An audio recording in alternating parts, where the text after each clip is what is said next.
Welcome to a deep dive with the 4080 Super and iRacing. This is a follow-up video to my last video where I looked at 4 different simulators and compared the 4080 Super to a 3080 Ti. It was pretty interesting. It wasn't always a clear victory, and there were some strange results with iRacing, and I decided, you know what, I want to go track by track anyway, because with iRacing, each track has different assets.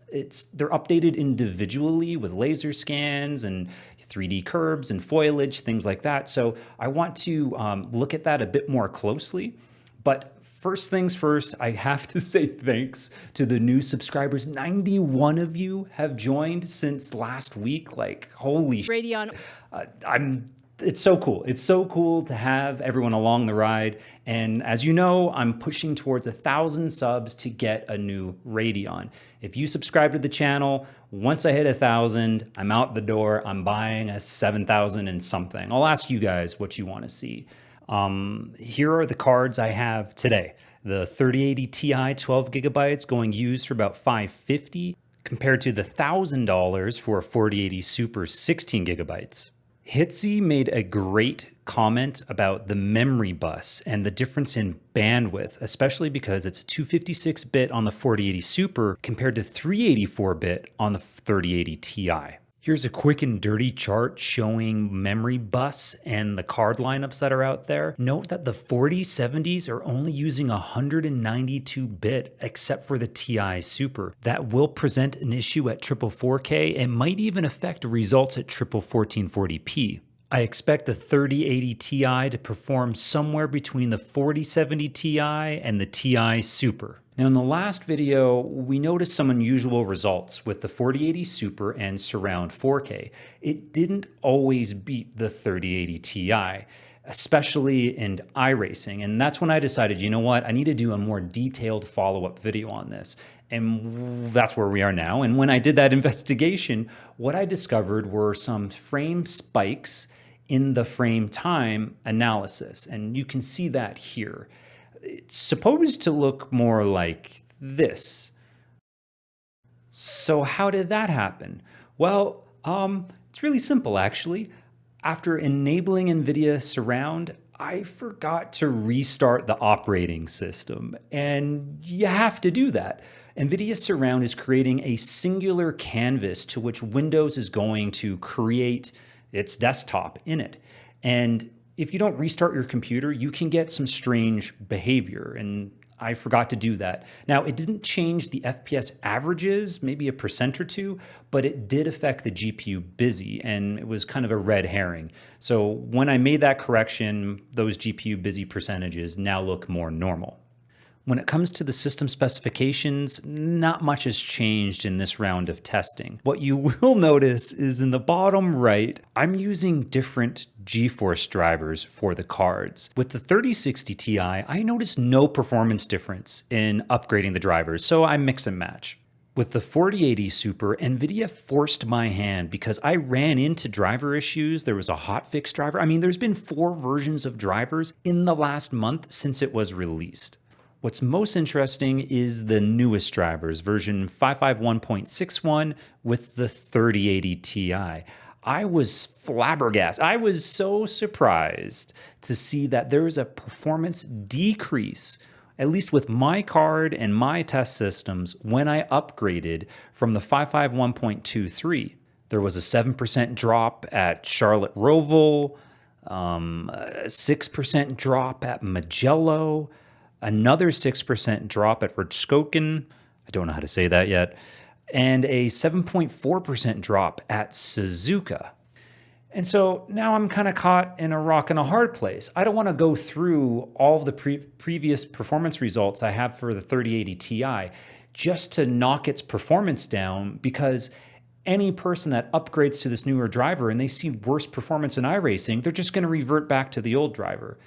But I'm at a crossroads now, because it's like, okay, now for each video card I test, do I have to figure out what the most optimized driver is and then customize that test bench just for that video card? I don't know what to do. I need your feedback. What do you expect? Oh, And let this be a warning, if you use GeForce Experience and you just update the driver every time it prompts you that, hey, there's a new one, this is a great example of the latest and greatest might not be the best for you and your system. So be careful with that. Be diligent, please. Okay, time for the first benchmark.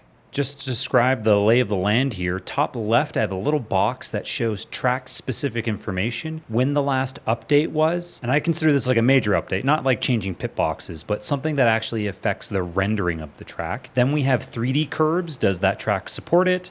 3D foliage, speed trees, and any unique assets. And I just throw this in there. I don't really know what I'm going to track here, but right now, Rallycross for the Charlotte. And if you have other ideas or corrections to this, please tell me. Right-hand side, I have the iRacing graphics that I'm using. It's mostly high. I do not use speed tree, but I will look at that in the future. I decided to stack the resolutions on top of each other, starting with single 4K, then through the triples, ending with surround 4K. I think this is really effective at showing resolution scaling, even if it is a lot of information at once. At single 4K, the 4080 Super has a 30% lead over the 3080 Ti.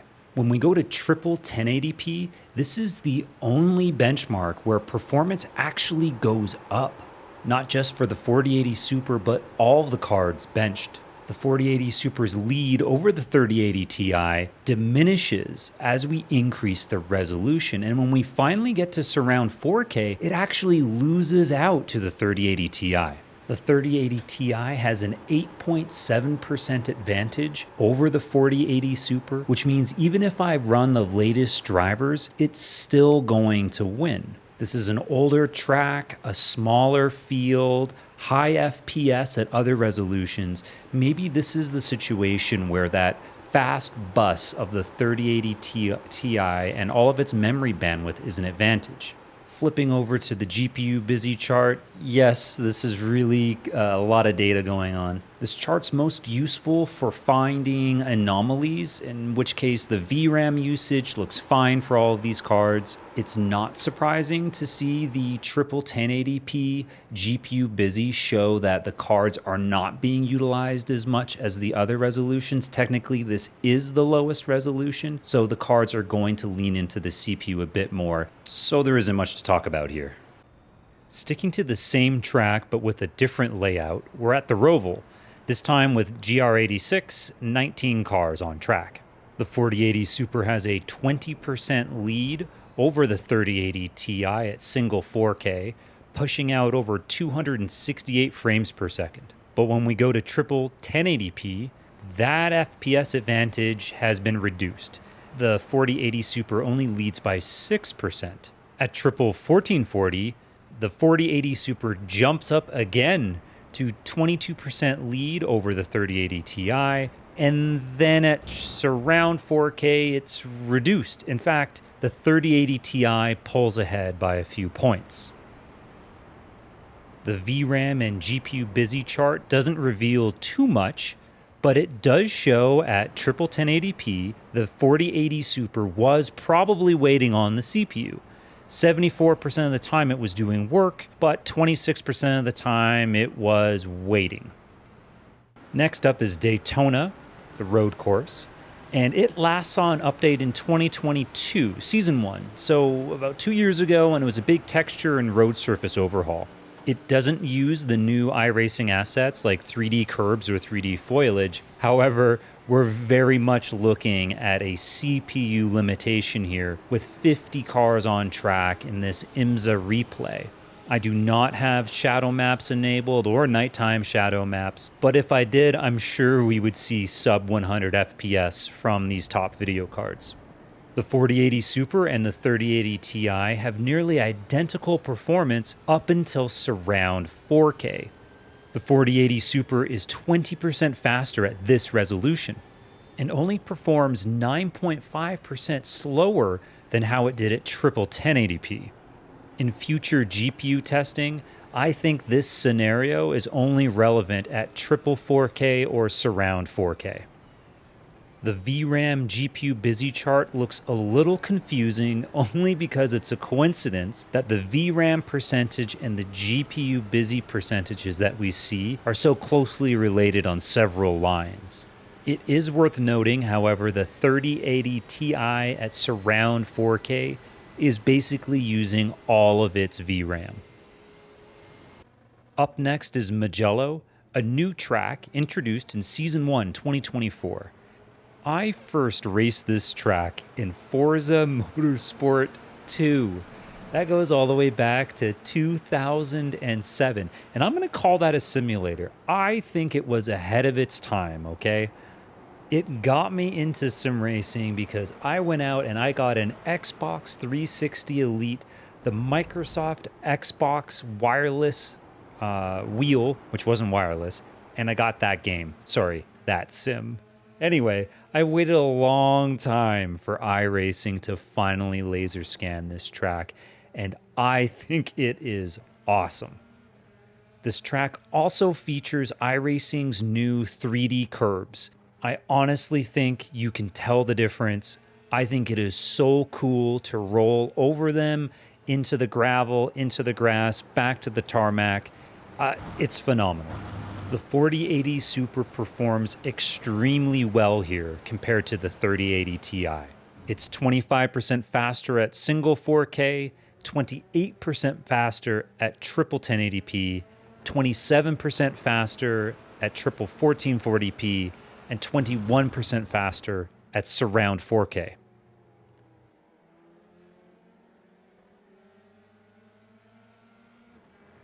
I don't notice any surprises with the GPU busy chart. However, the 3080 Ti at surround 4K might struggle when you put in an IMSA League round here or other multi-class that has multiple car models. This was only a single make replay. Next is Red Bull Ring. This track was introduced in 2021 and it saw some texture updates in 2022. However, nothing of significance since that I'm aware of. The 4080 Super's biggest advantage over the 3080 Ti is at triple 1440p, where it's 25% faster.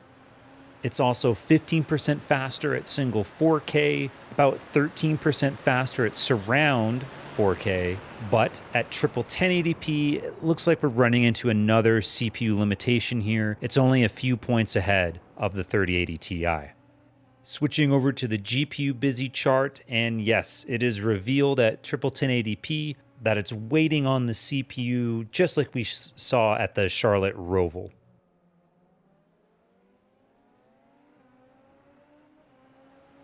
Next up is Rudskogen. It was released in late 2022 and is free content.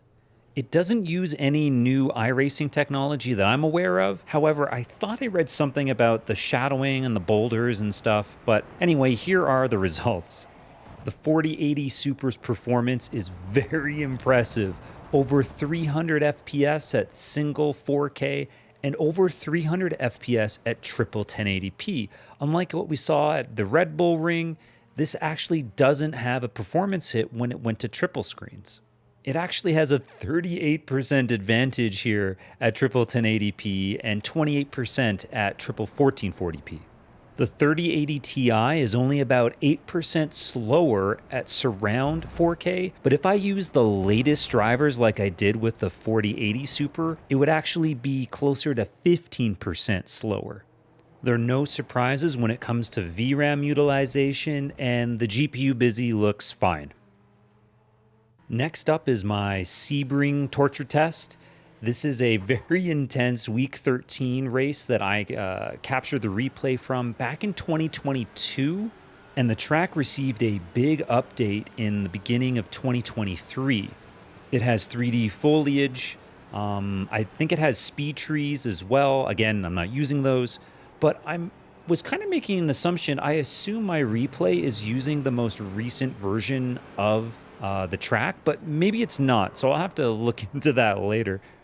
The performance differences between the 4080 Super and the 3080 Ti are pretty tight. The biggest gap would be at triple 1440p, where the 4080 Super has about a 14-ish% lead. But the performance results at triple 1080p look suspiciously close. I mean, basically identical. So what happens when we look at the GPU busy? This chart reveals that the 4080 Super was unable to stretch its legs. At single 4K, there was 26% time it spent waiting on the CPU or whatever processes, and at triple 1080p, it was only busy 61% of the time. That's a big gap between it being fully utilized and the performance results we see. Next up is Suzuka. This is a 19-car GT3 race, although looking at this, you'd think it was only Lambos. This track had a recent rendering update to the bridge this past season, and another update in 2022, but not too much work has been done, and it doesn't feature anything new like 3D curbs. At single 4K resolution and triple 1080p, the 4080 Super only has an 8% advantage over the 3080 Ti. Increasing the resolution to triple 1440p, we see that lead jump up to 20%, and that's significant. But at surround 4K, the 3080 Ti is actually 9.5% faster than the 4080 Super. Because of that result, I use this track a lot for all my driver testing because I was just kind of taken back that, wow, the older gen is winning at this. And it didn't matter what drivers I picked, the 3080 Ti always came ahead of the 4080 Super. When we look at the GPU busy chart, we see that the single 4K and triple 1080p results for the 4080 Super were impacted by it being underutilized.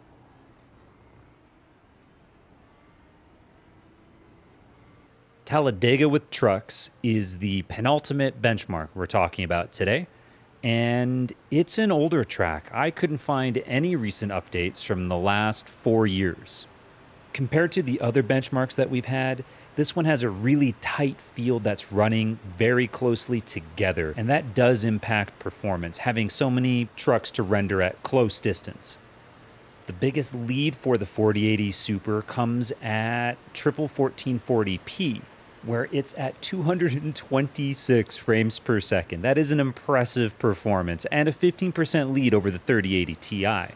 But when we look at the bottom at surround 4K, that 3080 Ti is able to outperform it again. This time it has a 10% advantage over the 4080 Super. Flipping over to the GPU busy chart now, and we can see once again at single 4K resolution, the 4080 Super has a busy ratio of 78%, and that actually gets reduced to 66% at triple 1080p.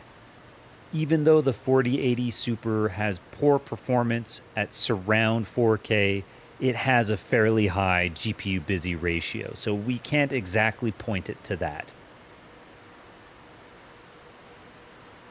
The last test in this benchmark suite involves Zandvoort, an IMSA race with 40 cars, and this track has 3D foliage. The 4080 Super outperforms the 3080 Ti at all resolutions. It's a 10% lead at single 4K, about an 8% lead at triple 1080p, 23% lead at triple 1440p, and then another 8% lead at surround 4K. If you've sensed a trend so far, I think you can expect, like me, to also see some GPU idling time with the 4080 Super at single 4K and triple 1080p. We know it's capable of more performance, but it's just not showing it here in this scenario. So let's go take a look. Yup. Our suspicions are confirmed. We can see the 77% and the 72% GPU busy ratio for the 4080 Super at those two resolutions. We're also seeing high VRAM utilization for this track and all of these IMSA cars that we have to bring into the simulator. The 3080 Ti at the bottom, she's cooked. All that VRAM is being used.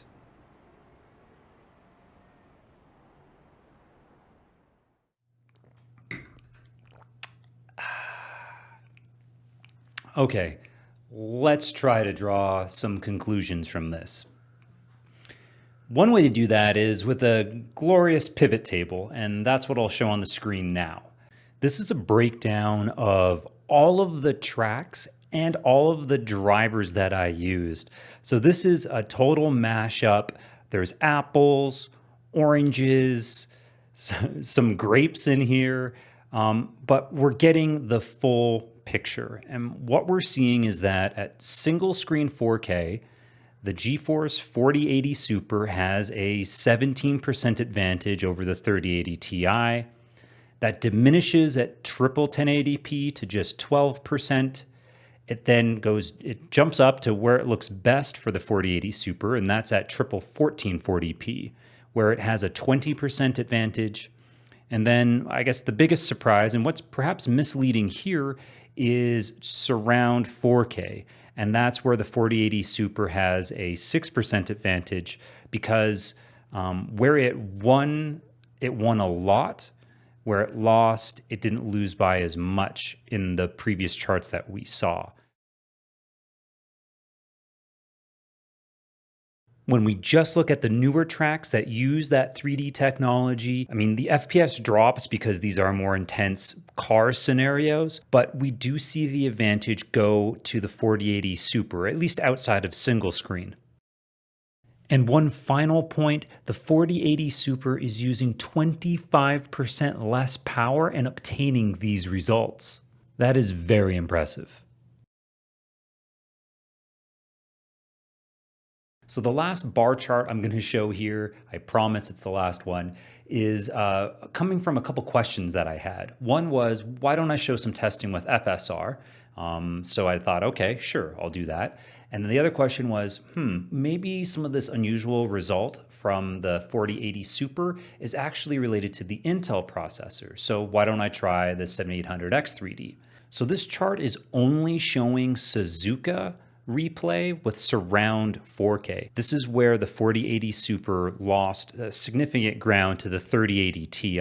On the left, it's going down, and we're seeing the increasing FSR effect. So the least amount of impact would be Ultra, and the most impact would be FSR Performance at the bottom. What we can see kind of right off the bat is that there isn't much of a difference between the processors, but there is a significant jump up. So if you're looking to get a little bit of extra performance, I think FSR Ultra is pretty good for that. Once you get to FSR quality, especially at 4K, it just muddies up the textures. It doesn't look as clear. If you've made it this far, you've made it to the end, thank you for watching. I'm hoping to get a VR video out with iRacing. I am running into driver issues, but I'm just gonna have to narrow down the testing and just get something out for you. We have iRacing Rain next week. I'll do a little teaser video about what kind of performance to expect, but iRacing always releases patches and hotfixes right after the big season update. So for a fair analysis, I probably need that to just age a little bit before looking at it. And the other thing is, please like and subscribe. I want to get that 7000 Gen Radeon and test it for you guys. So once I get to 1,000 subs, that's what I'm doing. Yeah, thanks for watching.